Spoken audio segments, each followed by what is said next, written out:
Good morning everyone. आज second application Gauss law की electric field due to infinite non conducting sheet.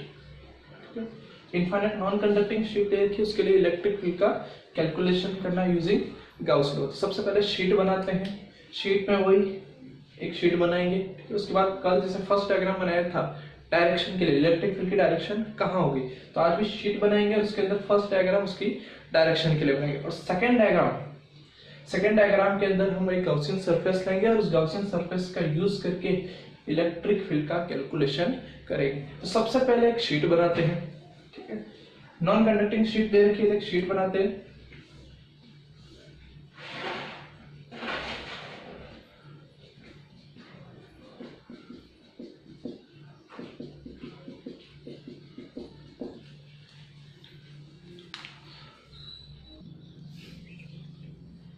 अब ये हमने एक शीट बना दी। शीट का मतलब ये पूरी चार्जेस की एक सीधी सिंगल लेयर है, ठीक है। एक ही चार्जेस की सिंगल चार्जेस की पूरी सिंगल चार्जेस की पूरी एक लेयर है, ठीक है। अब डायरेक्शन बनाने के लिए दो एलिमेंट लेने पड़ेंगे। यहाँ पर दो एलिमेंट ले लिए, ये इसका सेंटर पॉइंट ले लिया O, और यहाँ पर ये कोई भी दो एलिमेंट हमने ले लिए। इस सेंटर पॉइंट O से एक और पॉइंट ले लिया P, कितनी डिस्टेंस पे है, तो मान लिया ये R डिस्टेंस पे है। कितने डिस्टेंस पे ले लिया, इसको R डिस्टेंस पे ले लिया। ये दो एलिमेंट है, element number first, element number second, ठीक है। ये दोनों एलिमेंट P पॉइंट पे इलेक्ट्रिक फील्ड बनाएंगे। ये एलिमेंट नंबर 1, ये एलिमेंट नंबर 2, दोनों एलिमेंट P पॉइंट पे इलेक्ट्रिक फील्ड बनाएंगे। डायरेक्शन कौन सी हो जाएगी, टुवर्ड आउटसाइड। नंबर दो भी P पॉइंट पे इलेक्ट्रिक फील्ड बनाएगा, डायरेक्शन कौन सी हो जाएगी, आउटसाइड। ये हमने बना ली। सेम कल वाला कंसेप्ट है, बस कल यहाँ पर आज शीट है, कल यहाँ पर लाइन चार्ज डिस्ट्रीब्यूशन था। आज कौन सा डिस्ट्रीब्यूशन है, सरफेस चार्ज डिस्ट्रीब्यूशन है, ठीक है। चार्ज जो है वो शीट के पूरी सरफेस के ऊपर फैला हुआ है, ठीक है। सरफेस चार्ज डिस्ट्रीब्यूशन है। एंगल चाहिए वही, जैसे कल एंगल लिए थे, ये एंगल हमने थीटा मान लिया, ये एंगल भी कितना हो जाएगा, थीटा। हॉरिजॉन्टल और वर्टिकल लाइन बनाई है, ये बना दी हॉरिजॉन्टल लाइन, ये बना दी वर्टिकल लाइन। ये एंगल थीटा, ये एंगल थीटा। दोनों कंपोनेंट P पॉइंट पे इलेक्ट्रिक फील्ड बनाएंगे। दोनों इलेक्ट्रिक फील्ड कैसे होंगे, स्मॉलेस्ट इलेक्ट्रिक फील्ड, पहला इलेक्ट्रिक फील्ड फर्स्ट कंपोनेंट ने P पॉइंट पे इलेक्ट्रिक फील्ड बनाया, ये वाला DE1, ये इलेक्ट्रिक फील्ड हो जाएगा DE2। दोनों कंपोनेंट P पॉइंट से एक जैसी डिस्टेंस पे हैं, तो दोनों इलेक्ट्रिक फील्ड कैसे होंगे, इक्वल। DE1 DE2 के बराबर होगा। कंपोनेंट बना लो, कंपोनेंट बनाना पहले से ही आता है। हॉरिजॉन्टल कंपोनेंट, वर्टिकल कंपोनेंट, जहां जिस डायरेक्शन के साथ एंगल थीटा है वो कॉस में आ जाएगा, जिसके साथ थीटा नहीं वो साइन में चला जाएगा। यहाँ से DE1 का हॉरिजॉन्टल डायरेक्शन का component DE1 cos theta, DE2 का हॉरिजॉन्टल डायरेक्शन का कंपोनेंट DE2 cos थीटा, दोनों कंपोनेंट एक ही डायरेक्शन में होंगे। DE2 का वर्टिकल डायरेक्शन का कंपोनेंट कितना हो जाएगा, DE2 sin थीटा। उसी तरह से DE1 का वर्टिकल डायरेक्शन का कंपोनेंट कितना हो जाएगा, DE1 sin थीटा। देखो कौन से दो कंपोनेंट ऐसे हैं जो बराबर हैं, ठीक है, इक्वल भी होने चाहिए और ऑपोजिट डायरेक्शन में होने चाहिए, ठीक है। तो देखो वही सेम कंपोनेंट मिलेंगे अपने को, वर्टिकल डायरेक्शन के component DE1 sin theta, DE2 sin theta are equal and opposite in direction since they cancel each other। ये दोनों एक दूसरे को कैंसिल कर देंगे, और ये दोनों दो कंपोनेंट है हॉरिजॉन्टल वाले, वो दोनों एक ही डायरेक्शन में है, तो बोथ आर एडेड। अब दोनों जुड़ जाएंगे, और दोनों जुड़ के हमें देंगे रिजल्टेंट इलेक्ट्रिक फील्ड की डायरेक्शन, और वो हो जाएगी टुवर्ड आउटसाइड, बाहर O से P की तरफ। ये हमने फर्स्ट डायग्राम इसका बना लिया डायरेक्शन के लिए। अब उसी तरह से सेकंड डायग्राम बनाएंगे, ठीक है। सेकंड डायग्राम बनाएंगे और सेकंड डायग्राम में हम कैलकुलेट करेंगे electric field.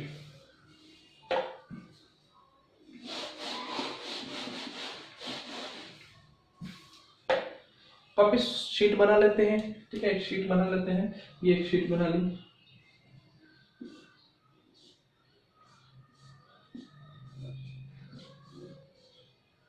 Positive positive positive positive positive positive charge की एक शीट बना दी। ठीक है, कैलकुलेट क्या करना है, इलेक्ट्रिक फील्ड। ठीक है, ये सेंटर पॉइंट बना दिया ओ, सेंटर पॉइंट ओ से एक डिस्टेंस ले ली, एक पॉइंट ले लिया पी, और कितनी डिस्टेंस पे है, आर डिस्टेंस पे हमें कैलकुलेट करना है। ठीक है, दोनों तरफ इलेक्ट्रिक फील्ड बनेगा। आर डिस्टेंस यहाँ पर भी पी पॉइंट पे इलेक्ट्रिक फील्ड बनेगा, तो आर डिस्टेंस इस तरफ भी बनेगा। तो यहाँ पर भी आर डिस्टेंस ले लिया, ये आर डिस्टेंस, और यहाँ पर कोई पॉइंट ले लिया क्यू। ठीक है, अब एक गॉसियन सरफेस लेनी है। गॉस लॉ अप्लाई करने के लिए सबसे जरूरी है हमको गॉसियन सरफेस का सिलेक्शन करना। तो यहाँ पर देखो सिमेट्री, यहाँ पर ये आर डिस्टेंस, यहाँ पर भी आर डिस्टेंस, दोनों तरफ आर डिस्टेंस सेम है। ओ पॉइंट से, ओ से पी पॉइंट तक, ओ से क्यू पॉइंट तक, और दोनों पॉइंट कितनी डिस्टेंस पे, आर डिस्टेंस पे। दोनों पॉइंट पे इलेक्ट्रिक फील्ड मिलेगा, वो कैसा मिलेगा, सेम, क्योंकि दोनों डिस्टेंस कैसी एक जैसे। अब देखो यहाँ पर गॉसियन सरफेस लेनी सिमेट्री के बेस पे, तो यहाँ पर हम गॉसियन सरफेस फिर से सिलेंडर ही चूज करेंगे। लेकिन सिलेंडर किस तरह से होगा, देखो इसको, यहाँ पर एक सिलेंड्रिकल सरफेस हमें लेनी है। तो यहाँ पर ये पॉइंट हो गया P, यहाँ पर एक सिलेंडर ड्रॉ करते हैं। ये सिलेंडर की पहली सरफेस, और ये सिलेंडर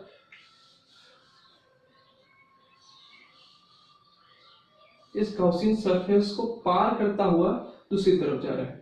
ये इसकी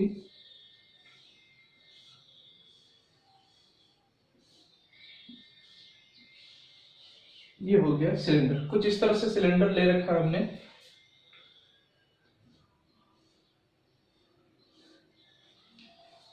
ठीक है, सिलेंडर किस तरह से देख लो, सिलेंडर पूरा पार करता हुआ ये जो शीट है उसको पार करके बाहर निकलना। लेकिन तो सिलेंडर देखो, सिलेंडर दोनों तरफ, ठीक है, शीट उस तरफ भी कितनी डिस्टेंस का है, आर डिस्टेंस, शीट के इस तरफ भी कितनी डिस्टेंस का है, आर डिस्टेंस, दोनों तरफ बराबर है।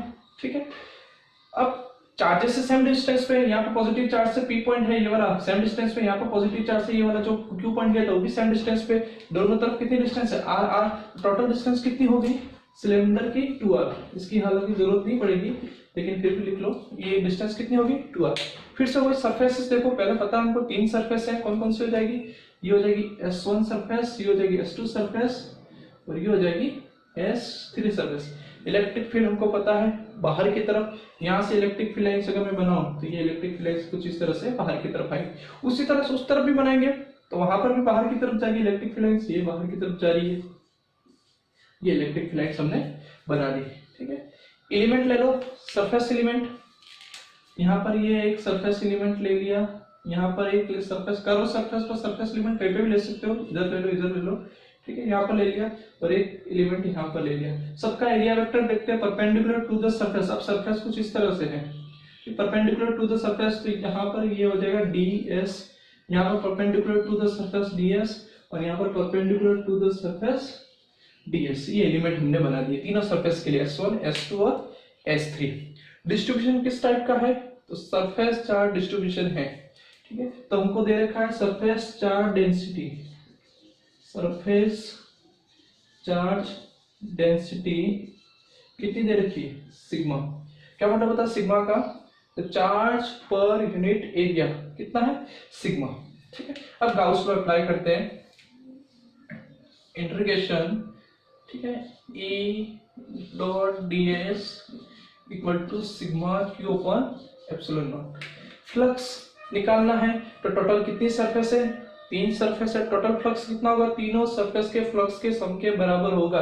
यहाँ पर ये जो इंटीग्रेशन है कितने हिस्सों में बांटना है, कितने पार्ट में डिवाइड करना है, 3 पार्ट में, due to S1 surface, due to S2 surface, due to S3 surface. तो इसी इंटीग्रेशन के 3 पार्ट कर दो फिर से, integration S1 plus integration S2 plus integration S3 equal to, ठीक है, एक बार इसकी वैल्यू रख दो, E dot ds, S1 surface में एंगल देखो, E और ds के बीच में एंगल दिख रहा है 0 डिग्री, रख दो।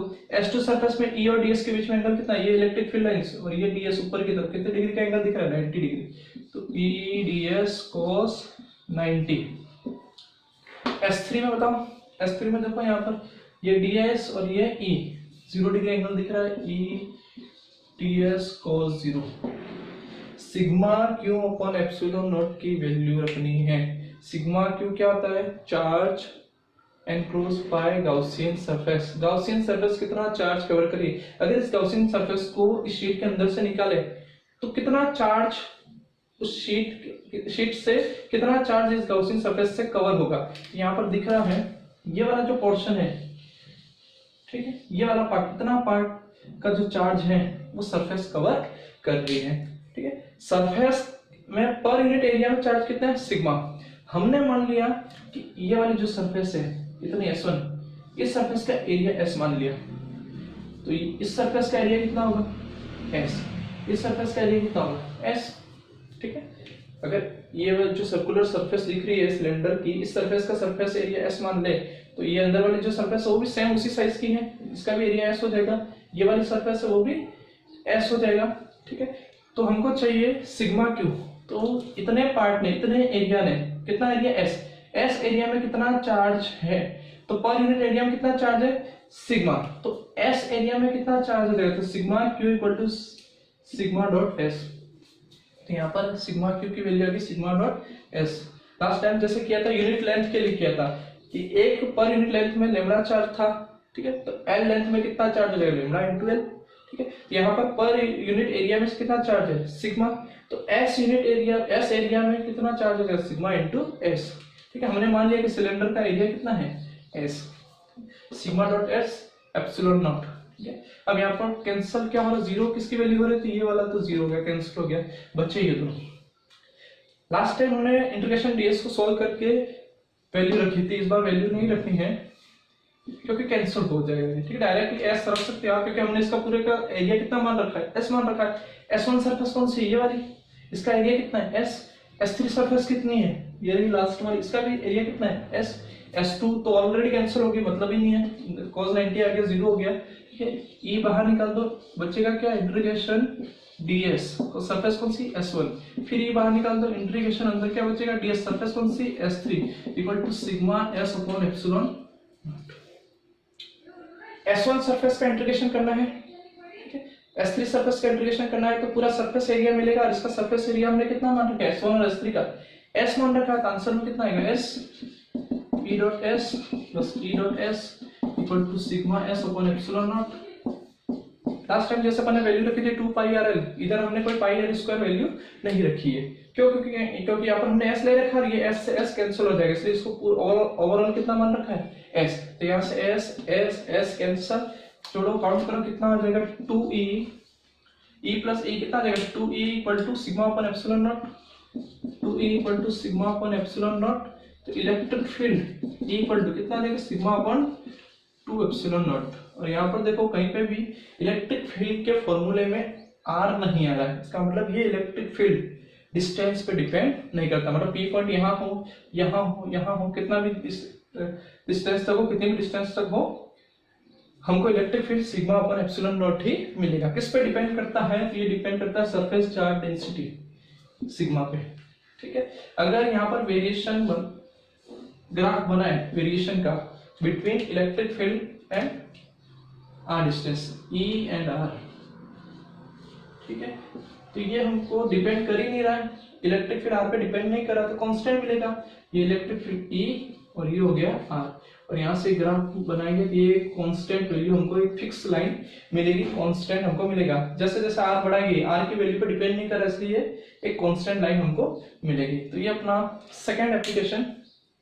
Of Gauss law complete. Sheet ध्यान रखना, शीट का मतलब एक सिंगल चार्ज की लेयर है, आगे और पढ़ेंगे, एक और आएगा अपना एप्लीकेशन, उसके अंदर प्लेट है, तो दोनों में डिफरेंस है, ठीक है। ये पूरी सिंगल चार्ज की लेयर है।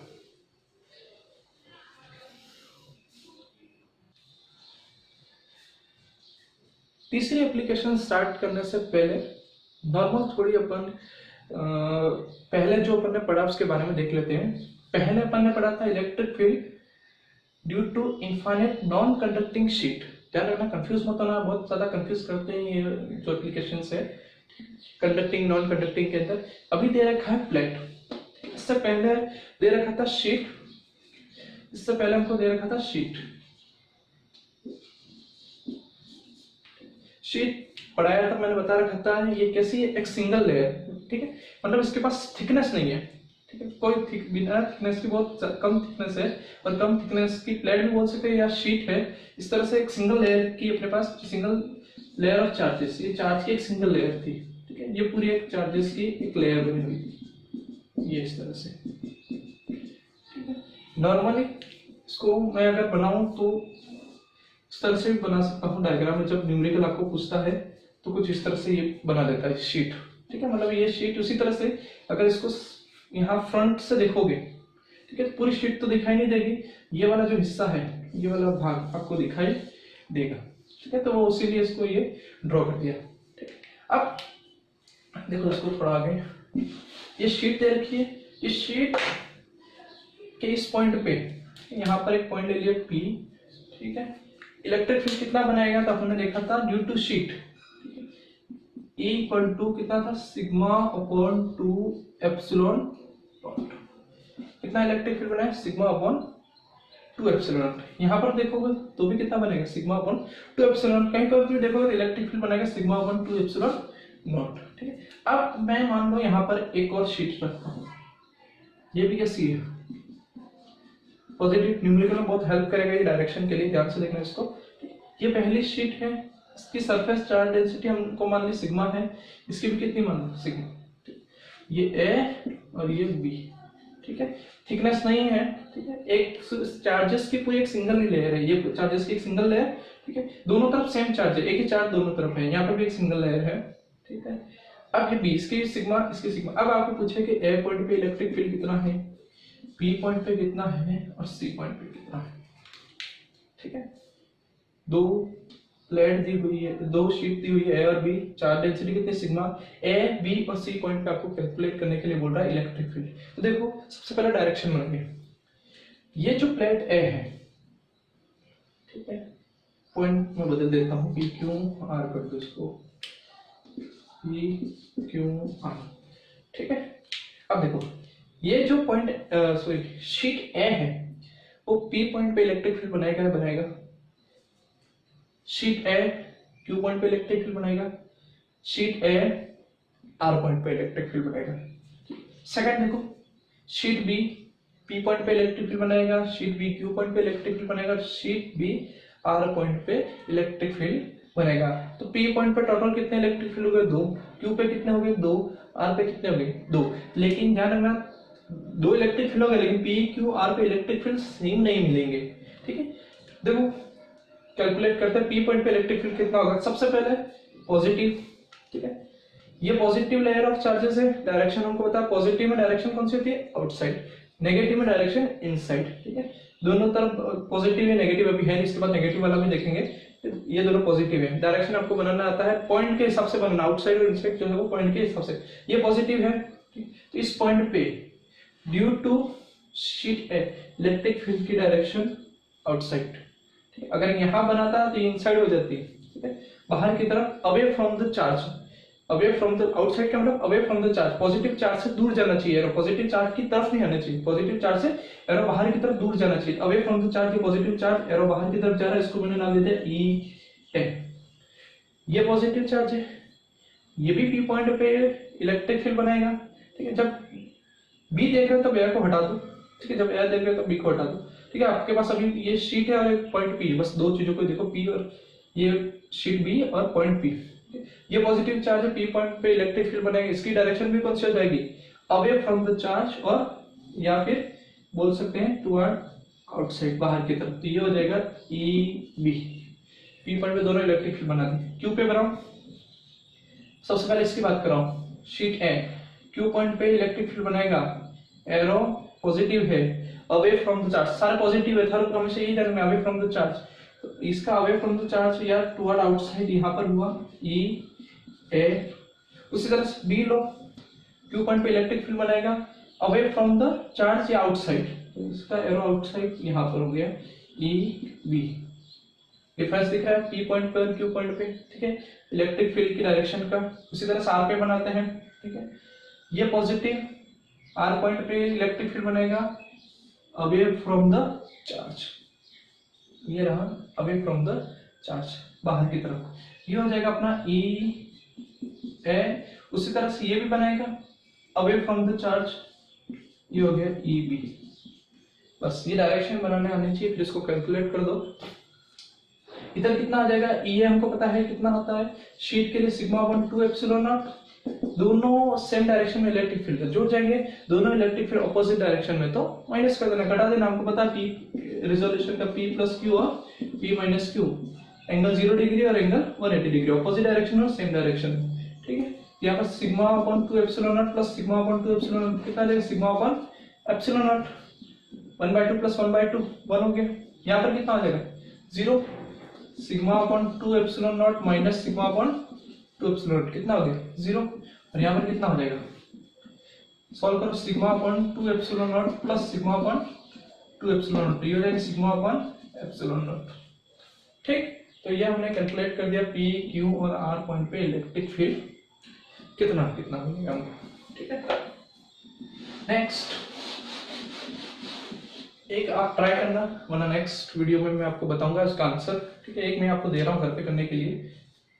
ये वापिस शीट दे रखी है पॉजिटिव चार्जेस की, plus plus plus plus, direction बना के चेक करना, डायरेक्शन बनाने आ रही है, ठीक है। उसको ऐड करना, माइनस करना, कब ऐड करना कब माइनस करना, पूरा आ रहा है। इसमें इसके चार डेंसिटी सिग्मा दे रखी है, ये है, और यहाँ पर सरफेस मैंने यहाँ पर डाल दी माइनस, ये हो गया B और सिग्मा, यहाँ पर वही पॉइंट P, यहाँ पर Q और पॉइंट R।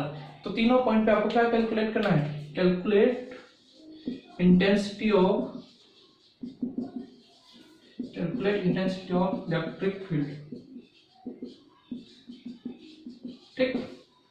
ये कैलकुलेट करना, P पॉइंट पे इलेक्ट्रिक फील्ड कितना आ रहा है, Q पॉइंट पे कितना आ रहा है, R पॉइंट पे। दो शीट दे रखी है पॉजिटिव और नेगेटिव चार्ज की, चार्ज डिस्ट्रीब्यूशन सिग्मा और सिग्मा दे रखा है, A और B, और P Q R दे रखा है, ठीक है। क्या कैलकुलेट करें, calculate intensity of electric field at point P Q and R, ठीक है। पूरा लिख देना मेमोरी पर, calculate intensity of electric field at point P Q and R, और इसका आंसर आप कमेंट में बता सकते हो, कमेंट में नहीं बताना चाहो तो मेरे व्हाट्सएप नंबर पे भी बता सकते हो, और नहीं तो फिर मैं जब नेक्स्ट वीडियो में आपको सॉल्व कराऊंगा तो उसके अंदर चेक लेना किसका आंसर सही आ रहा है किसके गलत आ रहा है। अब वापस अपने नेक्स्ट एप्लीकेशन करते हैं, ठीक है। Electric field due to infinite conducting plate, ठीक है। इसका आंसर अपन पहले निकाल देते हैं फिर उसको सॉल्व करते हैं। प्लेट दी हुई है, इसका मतलब इसके पास या तो हम बोल सकते हैं एक ऐसी शीट है जिसके पास कुछ थिकनेस है, ठीक है, और वो है भी कैसे, कंडक्टिंग है। कंडक्टिंग है तो उसके पास कुछ थिकनेस है और कंडक्टिंग है, तो जितना भी चार्ज है वो फ्लो करेगा, फ्लो करके कहां पर आ जाएगा, सरफेस पे, ठीक है। अभी हमने डायग्राम बनाया था शीट का, कुछ इस तरह से बनाया था, ये अपनी शीट थी और ये सिंगल लेयर शीट थी पॉजिटिव पॉजिटिव चार्जेस की, ये, ठीक है, ये शीट, ठीक है। अब प्लेट के लिए बना रहा हूं, या शीट हैवी, इसकी थिकनेस, ठीक है, बहुत कम थी, ठीक है। इसके पास कुछ थिकनेस है, ये मैं बना रहा हूँ, मान लो इसके पास ये इस तरह से कुछ थिकनेस है, ये आगे इसके पास थिकनेस। डायरेक्शन का डायग्राम नहीं बनेंगे क्योंकि डायरेक्शन का डायग्राम और पहले बना चुके हैं, सेम वही डायग्राम बनेगा। दो कंपोनेंट लेंगे ए, यहाँ पर डायरेक्शन बनाओ, कैंसिल हो जाएंगे, बाकी जुड़ जाएंगे और बाहर की तरफ डायरेक्शन होगी, ठीक है।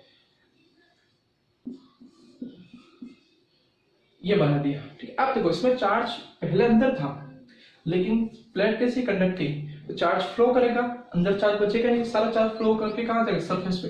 इसकी जो आगे वाली सरफेस है यहाँ पर पॉजिटिव पॉजिटिव पॉजिटिव चार्ज पूरा आ जाएगा, ठीक है। ऐसी कैसी सरफेस, यहाँ पर पीछे की तरफ भी तो होगी, यहाँ पीछे की तरफ, तो वहां पर भी कौन सा चार्ज आ जाएगा, पॉजिटिव। और इनसाइड इस प्लेट के अंदर चार्ज कितना है, 0। अगर चार्ज ही नहीं है तो प्लेट के अंदर इलेक्ट्रिक फील्ड भी कितना होगा, 0। तो इनसाइड प्लेट इलेक्ट्रिक फील्ड हमको कितना मिलेगा, 0, ठीक है। अब इसका हमको कैलकुलेशन कर रहा है, अब हमको ये दे रखा प्लेट दे रखी, पहले हमने कैलकुलेशन किसका किया था, शीट। अब चार्ज डिस्ट्रीब्यूट हो गए, एक आउटर सरफेस पे आ गया, ठीक है, ये फर्स्ट आउटर सरफेस और ये सेकंड आउटर सरफेस, बाहर की जो सरफेस है वहां पर चार्ज आ गया, आधा चार्ज इधर आ गया, आधा दूसरी तरफ चला गया। अब ये दोनों चार्ज पॉइंट इलेक्ट्रिक फील्ड बनाएंगे, मान लो ये आपका पॉइंट P, ठीक है। इस पॉइंट P पर इलेक्ट्रिक फील्ड बन रहा है, ठीक है। तो दोनों शीट बना, दोनों जो हैं चार्जेस की लेयर है, दोनों लेयर P पॉइंट पे इलेक्ट्रिक फील्ड बनाएंगे। एक लेयर है, एक शीट कितना बनाती है हमको पता है, कितना बनाती है, सिग्मा अपॉन 2 एप्सिलॉन नॉट, कितना बनाती है। पहले इसकी बात करो, ये वाला एक चार्ज की सिंगल लेयर है, ये वाली, इस लेयर ने P पॉइंट पे इलेक्ट्रिक फील्ड बनाया सिग्मा अपॉन 2 एप्सिलॉन नॉट। उसी तरह से ये दूसरी लेयर है, इसने भी कितना बनाया है, सिग्मा अपॉन 2 एप्सिलॉन नॉट, और दोनों इलेक्ट्रिक फील्ड की डायरेक्शन एक होगी, तो दोनों जुड़ जाएंगे इलेक्ट्रिक फील्ड, और नेट इलेक्ट्रिक फील्ड कितना मिलेगा सिग्मा अपॉन एप्सिलॉन नॉट। मतलब इसका आंसर कितना आएगा हमको sigma upon epsilon not answer मिलेगा। ठीक, प्लेट दे रखी है, पहले शीट दे रखी थी तो सिग्मा अपॉन 2 एप्सिलॉन नॉट मिला। अभी प्लेट दे रखी है, प्लेट के पास कुछ थिकनेस है, शीट है या शीट के पास कुछ थिकनेस है, थिकनेस की वजह, और शीट कैसी कंडक्टिंग है तो सारा चार्ज फ्लो होकर सरफेस पे आ गया, तो दो अलग अलग तरह की लेयर बन गई, पॉजिटिव की दो अलग अलग लेयर बन गई। अब दोनों लेयर पी पॉइंट पे इलेक्ट्रिक फील्ड बना रही है, पहली लेयर ने बनाया, दूसरी ने बनाया, दोनों की डायरेक्शन अभी मैंने पहले समझा दी थी, दोनों डायरेक्शन यहाँ पर एक डायरेक्शन में कैसे आएगी। ठीक है, यहाँ पर दोनों के लिए इलेक्ट्रिक फील्ड की डायरेक्शन एक जैसी होगी। ठीक है, तो दोनों इलेक्ट्रिक फील्ड की डायरेक्शन एक जैसी होगी, दोनों जुड़ जाएंगे, दोनों जुड़कर कितना बनेंगे सिग्मा अपॉन एप्सिलॉन नॉट। यहाँ पर भी देखोगे तो भी इतना ही मिलेगा। ठीक है, यहाँ पर भी सेम डायरेक्शन मिलेगा, यहाँ पर भी सेम डायरेक्शन मिलेगा, दोनों जुड़ जाएंगे सेम डायरेक्शन की वजह से इलेक्ट्रिक फील्ड, और सिग्मा अपॉन एप्सिलॉन नॉट अपना आंसर आएगा। अब कैलकुलेट करते हैं, डेरिवेशन करते हैं इसका। इसका डेरिवेशन करते हैं। ठीक है, पहले वाला ही प्रोसेस है, एक सिलेंडर लेना है, एक सिलेंडर पार करता हुआ। ठीक है, इस प्लेट को, एक प्लेट लेंगे अपन ने, ये इसके पास कुछ थिकनेस है,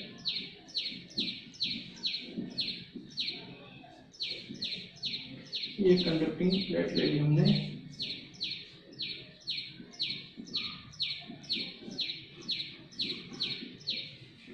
ठीक है,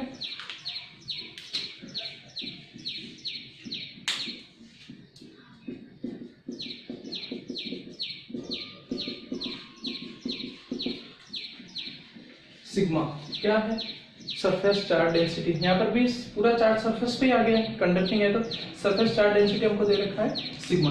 एक सिलेंडर लिया, सेम सिलेंडर पहले की तरह, ये सिलेंडर लिया, फर्स्ट हिस्सा इसका, ये सेकेंड पोर्शन, और इसको पार करता हुआ यहाँ से बाहर निकल रहा है। और सिलेंडर कुछ ऐसा होगा कि दोनों तरफ से, ठीक है, यहाँ इस शीट से और यहाँ इस शीट से दोनों तरफ से इक्वली होगा, बराबर की तरफ होगा। यहाँ से r डिस्टेंस पे होगा तो उधर से भी कितने डिस्टेंस पे होगा, r डिस्टेंस पे होगा। ये बना लिया सिलेंडर। अब इसको ध्यान से देखना, सिलेंडर पहले हमने देखा था कि सिलेंडर के अंदर कितना चार्ज कवर कर रहा है।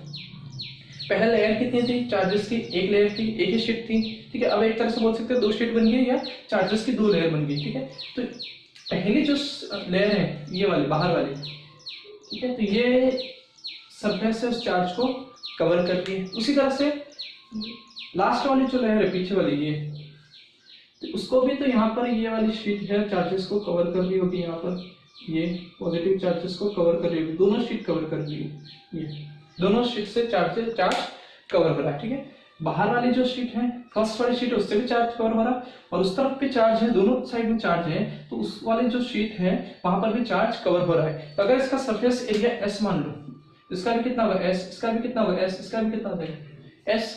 ठीक है, तो यहाँ पर टोटल कितना एरिया का चार्ज कवर हो रहा है 2s, s प्लस s कितना हो रहा है 2s। टोटल एरिया में कितना है 2s, s प्लस s। पहले सिंगल लेयर थी s एरिया था, अब कितनी लेयर बन रही है, दो लेयर बन रही है चार्जेस की, तो दो एरिया हो गए, s प्लस s कितना हो गया 2s। तो अगर मैं लिखना चाहूँ charge enclose by Gaussian surface, charge enclose by G surface, ठीक, जी सरफेस का मतलब गॉसियन सरफेस, सिग्मा इनटू पहले s किया था, अब कितना आ जाएगा सिग्मा इनटू 2s। ठीक है, ये किसकी वैल्यू मिली, सिग्मा क्यू की वैल्यू। बस सिग्मा क्यू की वैल्यू निकालने आ गया, बाकी पूरा डेरिवेशन सेम ही है। एलिमेंट लो, यहाँ पर ये एरिया वेक्टर ds बाहर की तरफ, यहाँ पर परपेंडिकुलर टू द सरफेस, और यहाँ पर ये बाहर की तरफ ds। यहाँ पर इलेक्ट्रिक फील्ड E, यहाँ पर इलेक्ट्रिक फील्ड E बाहर की तरफ, और यहाँ पर ये electric field E 90 degree angle, 0 degree angle, 0 degree angle. Solve करो, सेम वही गॉस लॉ अप्लाई करो, इंटीग्रेशन E डॉट ds कितना आ जाएगा sigma Q upon epsilon not. ठीक है, फ्लक्स तीन पार्ट, टोटल फ्लक्स तीनों सरफेस के फ्लक्स के बराबर हो जाएगा। तो यहाँ पर जो अपना इंटीग्रेशन है उसको तीन हिस्सों में डिवाइड कर दूं, integration S1 E ds cos S1 surface के साथ एंगल कितना है 0 degree, plus integration S2 E ds cos कितने डिग्री हो जाएगा 90 degree, plus integration S3 E ds cos 0 degree बराबर sigma Q, charge enclosed by Gaussian surface कितना है sigma dot 2s upon epsilon naught. इसकी वैल्यू 0 cos 90 है। यहाँ पर देखो e बाहर आ जाएगा इंटीग्रेशन के अंदर S1 और अंदर कौन बचेगा ds, बस यहाँ पर e बाहर इंटीग्रेशन S3 अंदर कौन बचेगा ds equal to sigma 2s upon epsilon naught. Solve करो इसको, ठीक है। ये कितना आ जाएगा e डॉट s, ये भी कितना आ जाएगा e डॉट s, और दोनों को जोड़ेंगे तो कितना आ जाएगा 2e डॉट s। यहाँ पर sigma dot 2s upon epsilon naught, 2s से 2s कैंसिल तो electric field E equal to sigma upon epsilon naught. Electric field E कितना आया sigma upon epsilon naught, electric field E आया sigma upon epsilon naught. इसमें भी कहीं r नहीं है। नॉर्मली डायरेक्ट कैलकुलेट किया अपन ने, उसमें भी वही आ रहा है, और डेरिवेशन से कैलकुलेट किया इसमें भी यही आ रहा है। और इसका भी अगर हम ग्राफ बनाएंगे variation between E and R तो वो भी कैसा मिलेगा, एक स्ट्रेट लाइन पहले बना चुके हैं वैसे ही ग्राफ मिलेगा, क्योंकि डिस्टेंस R है ही नहीं। ये इलेक्ट्रिक फील्ड E और ये R, ठीक। ये अपनी कंप्लीट नेक्स्ट जो भी थी नंबर 4 नंबर 3 वाली applications. Electric field due to infinite conducting plate. Exam में ध्यान रखना क्या दे रखा है, नॉन कंडक्टिंग शीट दे रखा है, कंडक्टिंग प्लेट दे रखा है, क्योंकि बहुत ज्यादा कंफ्यूजन होता है, ठीक है। इसके बाद नेक्स्ट जो भी एप्लीकेशन है वो नेक्स्ट वीडियो में अपन पढ़ेंगे।